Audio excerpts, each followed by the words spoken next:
Lapor SPT tahunan diperpanjang sampai akhir April 2026. Jadi di sini kalian masih ada waktu untuk melakukan pelaporan SPT tahunan.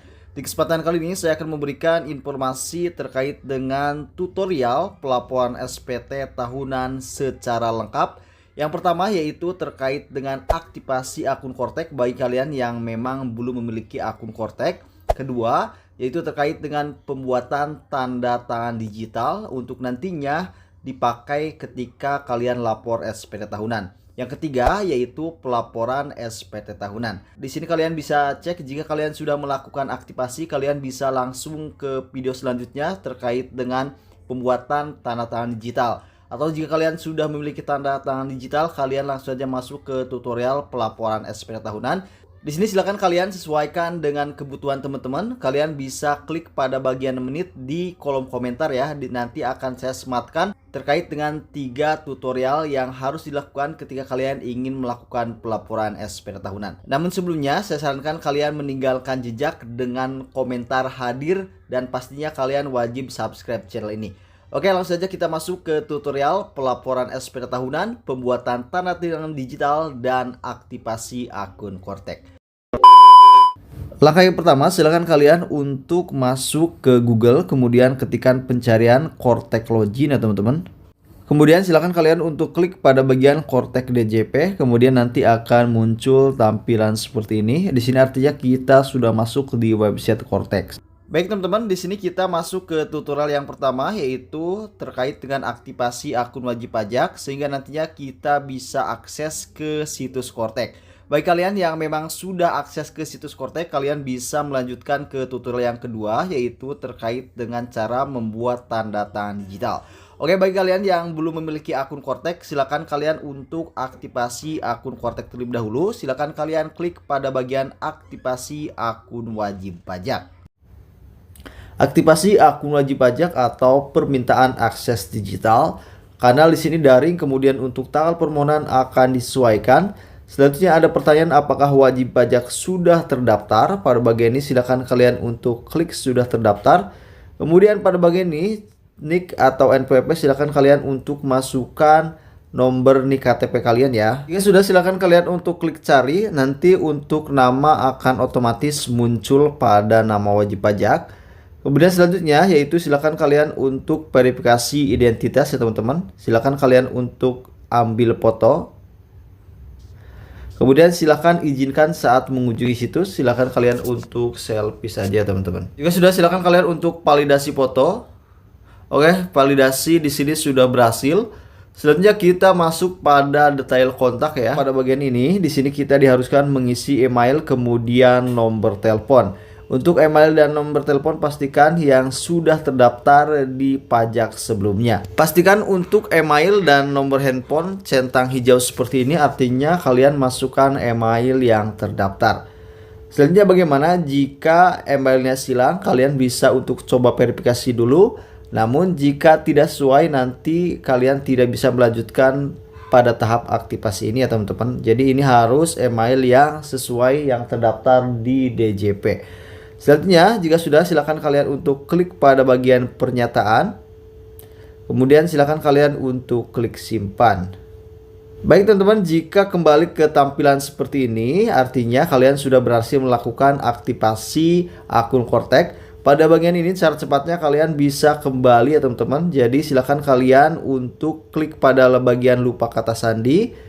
Kemudian pada bagian ini silakan kalian untuk masukkan ID pengguna, yaitu silakan teman-teman untuk masukkan nomor induk KTP. Kemudian untuk tujuannya yang pertama bisa menggunakan email, kemudian yang kedua yaitu teman-teman bisa menggunakan nomor handphone. Jika sudah silakan teman-teman untuk masukkan kode CAPTCHA kemudian centang pada pernyataan. Jika sudah silakan kalian untuk klik kirim. Oke, reset password sukses. Di sini kita cek email terlebih dahulu ya.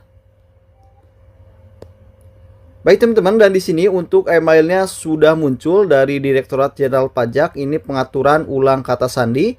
Di sini silakan kalian untuk klik linknya ya. Baik teman-teman, di sini kita diharuskan untuk membuat password karena kita belum memiliki password ya. Di sini silakan teman-teman untuk masukkan password. Untuk pola kata sandinya yaitu huruf besar, huruf kecil, angka, kemudian simbol khusus. Jika sudah, silakan kalian untuk klik pada bagian save. Change password sukses. Di sini kita berhasil untuk melakukan atau membuat password ya. Di sini silakan teman-teman untuk login. Silakan kalian bisa menggunakan nick kemudian kata sandi yang tadi baru kita buat. Jika sudah, silakan kalian untuk klik login. Oke, baik teman-teman, di sini kita sudah berhasil akses atau login ke situs Cortex. Nah, selanjutnya di sini kita masuk ke tutorial yang kedua, yaitu untuk pembuatan tanda tangan digital yang nantinya akan dibutuhkan ketika kalian melakukan pelaporan SPT tahunan. Baik teman-teman, langkah yang pertama, pastikan kalian sudah login ke website Cortex kalian. Kalian bisa menggunakan handphone atau kalian juga bisa menggunakan komputer. Pada menu Cortex ini nanti akan muncul beberapa menu. Di sini silakan kalian untuk pilih pada bagian portal saya. Kemudian selanjutnya di sini silakan kalian untuk pilih pada permintaan kode otorisasi atau sertifikat elektronik. Baik teman-teman, nanti kita akan diarahkan ke bagian permintaan kode otorisasi DJP atau sertifikat elektronik. Kita di sini scroll ke bawah, di sini ada identitas wajib pajak, kemudian ada email. Kemudian di sini muncul rincian sertifikat. Ini adalah bagian yang paling penting pada bagian jenis sertifikat digital. Silakan kalian pilih kode otorisasi DJP. Kemudian untuk paspres silakan kalian buat terlebih dahulu. Untuk contohnya seperti ini teman-teman, kalian bisa disesuaikan. Untuk polanya pastikan seperti ini, ada add-nya ya, seperti ini teman-teman. Contohnya pajak 123 add. Kemudian ulangi paspres pajak 123 add. Seperti ini ya teman-teman. Jika sudah, silakan kalian untuk klik pernyataan. Kemudian silakan kalian untuk klik simpan. Baik teman-teman, sertifikat digital telah berhasil dibuat. Ini belum selesai teman-teman. Di sini silakan kalian untuk masuk ke garis 3 pojok kanan atas, atau kalian juga bisa melihat pada dashboard kalian paling atas. Di sini silakan kalian untuk pilih pada bagian portal saya. Kemudian di sini silakan kalian untuk masuk ke profil saya. Selanjutnya di sini silakan kalian untuk scroll ke bawah. Di sini nanti akan ada menu nomor identifikasi eksternal. Silakan kalian untuk klik. Oke, kita sudah masuk di nomor identifikasi eksternal. Pada bagian ini silakan kalian untuk klik pada bagian digital sertifikat. Digital sertifikat di sini ada muncul jenis sertifikat, kode otorisasi DJP. Di sini untuk status kepemilikannya invalid atau belum valid. Di sini kita akan melakukan perubahan sehingga nanti untuk KODJP-nya valid. Di sini silakan kalian untuk klik pada bagian periksa status. Sukses next generate. Silakan kalian untuk klik pada bagian menghasilkan. Nah, baik teman-teman, di sini scroll ke sebelah kiri dan di sini untuk sertifikat digital atau tanda tangan digital sudah valid. Artinya di sini kita sudah bisa menggunakan tanda tangan digital kita. Setelah kita melakukan pembuatan tanda tangan digital yang nantinya akan digunakan pada saat pelaporan SPT tahunan. Nah, di sini langsung saja kita masuk ke intinya, yaitu terkait dengan tutorial pelaporan SPT tahunan di Jamin Nihil. Pada bagian ini silakan kalian bisa untuk klik 3 garis pada pojok kanan atas, atau kalian jika menggunakan komputer atau laptop atau browser, kalian bisa langsung lihat pada bagian beranda atas. Di sana ada notifikasi surat pemberitahuan SPT, silakan kalian pilih. Kemudian silakan kalian untuk pilih pada bagian surat pemberitahuan SPT. Baik teman-teman, kita sudah masuk pada surat pemberitahuan SPT. SPT belum disampaikan. Pada bagian ini silakan kalian untuk klik pada bagian buat konsep. Kemudian di sini ada 3 langkah yang harus kita isi. Yang pertama yaitu pilih jenis pajak. Pada langkah pertama pada jenis wajib pajak, silakan kalian untuk pilih pada bagian PPh orang pribadi. Kemudian silakan kalian untuk klik lanjut. Selanjutnya pada langkah yang kedua, pilih periode pelaporan SPT. Di sini untuk jenis SPT-nya yaitu SPT tahunan. Kemudian untuk periode dan tahun pajak, silakan kalian untuk pilih Januari sampai Desember ya. Nah, bagi kalian yang tidak muncul periode tahun pajaknya, silakan kalian bisa melihat video ini terkait dengan solusi memunculkan periode pada tahun pajak. Jika sudah, silakan kalian untuk klik lanjut. Kemudian langkah yang ketiga, model SPT. Di sini kita untuk statusnya normal karena baru mau lapor SPT. Jika sudah, silakan kalian untuk buat konsep SPT. Baik teman-teman, di sini sukses pembuatan konsep SPT. Selanjutnya kita akan langsung ke pengisian ya. Nah, di sini silakan kalian untuk pilih pada bagian pensil. Di sini dekat tong sampah, silakan pilih. Teman-teman, di sini kita sudah masuk pada pengisian pelaporan SPT tahunan wajib pajak orang pribadi. Di sini ada induk, kemudian L1. Di sini ada bagian header. Kita isi terlebih dahulu pada bagian header. Di sini untuk tahun pajak akan sesuai, teman-teman, sesuai dengan pilihan kita. Kemudian pada sumber penghasilan, di sini silakan kalian untuk pilih pada bagian pekerjaan. Jika sudah, silakan kalian untuk klik pada bagian posting SPT. Di sini untuk posting SPT hukumnya wajib ya, karena nanti untuk semua datanya akan ditarik saat kalian klik posting SPT. Silakan kalian posting SPT. Oke, jika muncul tampilan seperti ini, artinya kita sudah berhasil memposting SPT ya. Nah, selanjutnya di sini untuk pada bagian headernya kita tutup. Selanjutnya di sini ada identitas wajib pajak. Di sini silakan kalian untuk cross check terlebih dahulu ya. Kemudian selanjutnya di sini silakan kalian untuk tutup. Selanjutnya kita masuk pada B-Ikhtiar penghasilan neto. Di sini ada beberapa pertanyaan. Apakah Anda menerima penghasilan dalam negeri dari pekerjaan? Di sini silakan kalian untuk klik ya. Baik teman-teman, selanjutnya di sini nanti akan ada beberapa pertanyaan. Di sini untuk semua jawabannya opsional, bisa ya atau bisa tidak, tergantung dari keadaan kalian. Saya informasikan kembali, di sini ada beberapa pertanyaan yang jawabannya opsional, bisa ya atau tidak, tergantung dari kondisi kalian. Nah, bagi kalian yang ingin mengikuti video ini, silakan kalian bisa ikuti dan disesuaikan dengan video ini. Selanjutnya, pada pertanyaan apakah Anda menerima penghasilan dalam negeri dari usaha dan atau pekerjaan bebas, di sini klik tidak. Selanjutnya, apakah Anda menerima penghasilan dalam negeri lainnya? Klik tidak. Apakah Anda menerima penghasilan luar negeri? Di sini klik tidak. Selanjutnya, pada bagian C, perhitungan pajak terutang. Di sini muncul apakah terdapat pengurangan penghasilan neto seperti kompensasi kerugian atau zakat sumbangan keagamaan yang dibayar selain yang telah diperhitungkan dalam formulir BPA 1 dan atau BPA 2. Di sini klik tidak. Selanjutnya, untuk penghasilan tidak kena pajak, silakan kalian bisa memilih K1, K2, K3, TK1, TK2 ya teman-teman. Bisa dipilih karena di sini adalah K3, maka saya pilih angka K3. Nah, bagaimana cara untuk mengetahui penghasilan tidak kena pajaknya? Kalian bisa cek pada bupot kalian melihat pada bagian ini. Baik teman-teman, selanjutnya apakah Anda terdapat pengurangan PPh terutang? Klik tidak. Kita masuk pada kolom D yaitu kredit pajak. Apakah terdapat PPh yang telah dipotong atau dipungut oleh pihak lain? Di sini klik ya. Selanjutnya, apakah Anda menerima pengembalian atau pengurangan kredit pajak PPh luar negeri yang telah dikreditkan? Klik tidak. Selanjutnya, PPh kurang atau lebih bayar. Di sini kita tidak perlu mengisi. Selanjutnya, F pembetulan diisi jika status SPT adalah pembetulan. Nah, di sini kita tidak harus melakukannya ya teman-teman. Selanjutnya, G permohonan pengembalian PPh lebih bayar diisi jika status SPT adalah lebih bayar. Nah, di sini jika tidak lebih bayar kalian tidak perlu mengisi, namun jika lebih bayar kalian bisa mengisikan nomor rekening. Untuk tutorial pengisian nomor rekening kalian bisa cek video yang ini. Selanjutnya, hak angsuran PPh pasal 25 tahun pajak berikutnya. Apakah Anda hanya menerima penghasilan teratur dan kewajiban membayar angsuran PPh pasal 25 tahun pajak berikutnya? Di sini klik tidak. Selanjutnya, apakah Anda menyusun perhitungan tersendiri angsuran PPh pasal 25 tahun pajak berikutnya? Klik tidak.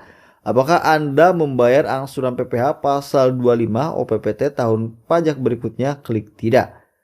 Selanjutnya kita masuk pada bagian I pertanyaan transaksi lainnya. Apakah Anda memiliki utang pada akhir tahun pajak? Di sini klik tidak. Apakah Anda menerima penghasilan yang dikenakan pajak penghasilan bersifat final? Di sini klik tidak. Apakah Anda menerima penghasilan yang tidak termasuk objek pajak? Di sini klik tidak. Kemudian di sini ada pertanyaan yang sudah terisi jawabannya. Pada 14G, apakah Anda menerima dividen atau penghasilan dari luar negeri dan melaporkannya sebagai penghasilan tidak termasuk wajib pajak. Di sini klik tidak. Selanjutnya untuk pada bagian J lampiran tambahan di sini sudah otomatis terisi ya teman-teman. Kemudian ini yang paling penting di sini untuk pernyataannya. Di sini untuk status SPT nihil. Dan dipastikan terlebih dahulu saran saya kalian diharuskan untuk SPT-nya nihil supaya untuk administrasi perpajakannya tidak repot. Nah, baik teman-teman, bagi kalian yang masih terkendala kurang bayar, saya sudah buatkan tutorialnya terkait dengan cara mengatasi kurang bayar. Baik teman-teman, di sini kita belum selesai, kita masuk ke L1 atau ke lampiran 1. Di sini silakan kalian untuk cek pada bagian harta pada akhir tahun pajak.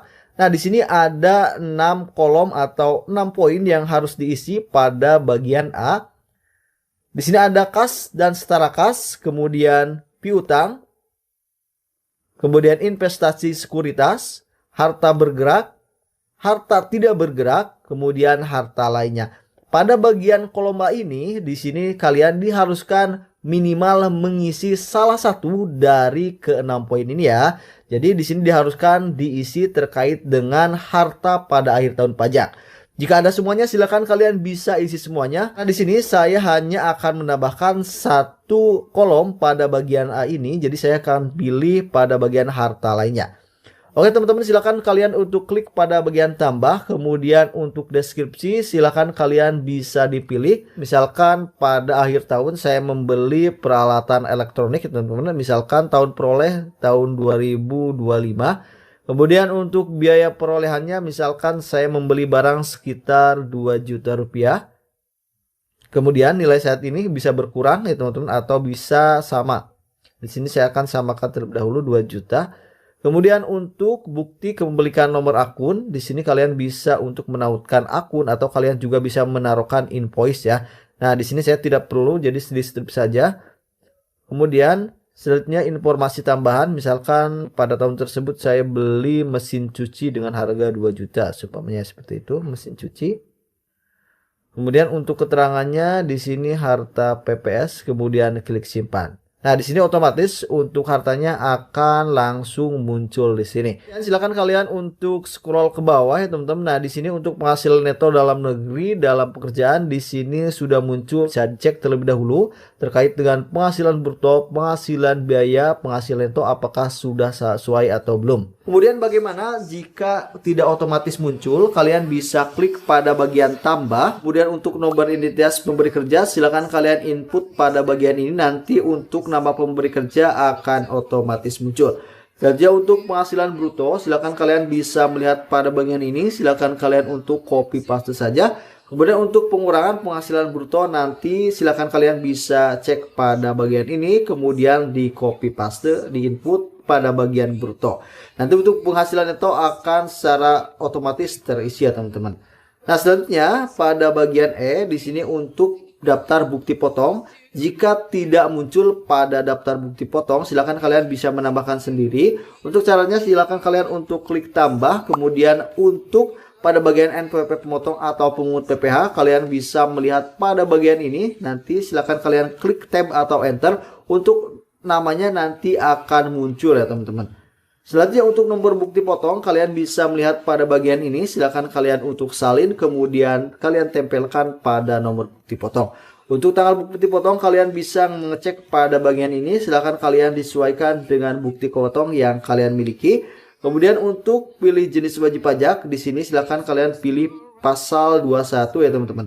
Kemudian untuk penghasilan bruto kalian bisa melihat pada bagian ini, silakan kalian untuk di copy paste saja. Kemudian untuk PPh yang dipotong atau dipungut diisikan 0 saja. Oke, di sini silakan kalian untuk kembali ke induknya. Kemudian di sini silakan kalian untuk pilih pada bagian pernyataan, di sini silakan kalian centang. Kemudian di sini silakan kalian untuk klik bayar dan lapor. Baik teman-teman, dan nanti akan muncul tampilan seperti ini, sukses, dan untuk pemberitahuannya silakan diabaikan saja. Nah, nanti selanjutnya kita di sini diharuskan untuk tanda tangan dokumen. Nah, kemudian pertanyaannya bagaimana cara untuk mendapatkan tanda tangan ini? Kalian bisa buat terlebih dahulu, yaitu buat kode otorisasi digital atau paspres ya. Tutorial terkait dengan cara pembuatan kode otorisasi sudah saya jelaskan. Silakan kalian bisa cek di video saya sebelum ini. Di sini silakan kalian untuk masukkan kata sandi pendatangan, kemudian konfirmasi tanda tangan. Nah, nanti akan muncul tampilan seperti ini passphrase berhasil ya teman-teman. Dan di sini silakan kalian untuk tunggu, dan di sini untuk pelaporan SPT tahunan sudah selesai.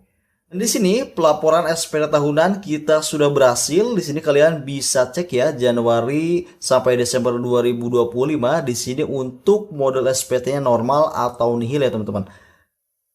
Nah, di sini untuk status SPT-nya sudah dilaporkan. Bagi kalian yang ingin menerima bukti laporan bahwa kalian sudah melakukan pelaporan SPT tahunan dengan status normal, kalian bisa kirimkan lewat email. Untuk caranya, kalian bisa klik pada logo pesan ini ya teman-teman. Kemudian nanti akan muncul SPT telah disampaikan, dikirimkan ke email Anda. Nah, kita akan cek email terlebih dahulu ya teman-teman. Silakan kalian buka email kalian. Oke, silakan kalian di refresh aja. Nanti akan muncul bukti penerimaan SPT tahunan PPh wajib pajak orang pribadi. Baik teman-teman, ini adalah email dari Direktorat Jenderal Pajak terkait dengan pelaporan SPT tahunan kita. Di sini kalian bisa cek ya nomor BP, kemudian tanggal pelaporan. Di sini ada nama kita, NPWP kita, kemudian jenis SPT tahunan, dan di sini yang paling penting status SPT-nya di sini normal. Artinya di sini statusnya nihil ya, tidak kurang bayar ataupun tidak lebih bayar. Baik teman-teman, itulah tutorial terkait dengan cara pelaporan SPT tahunan. Semoga video ini memberikan manfaat dan menjadikan wawasan untuk kita semua. Dan jangan lupa untuk dukung channel ini dengan menekan tombol subscribe, kemudian nyalakan tombol lonceng untuk mengetahui semua pemberitahuan terbaru dari Relly Channel. Wassalamualaikum warahmatullahi wabarakatuh.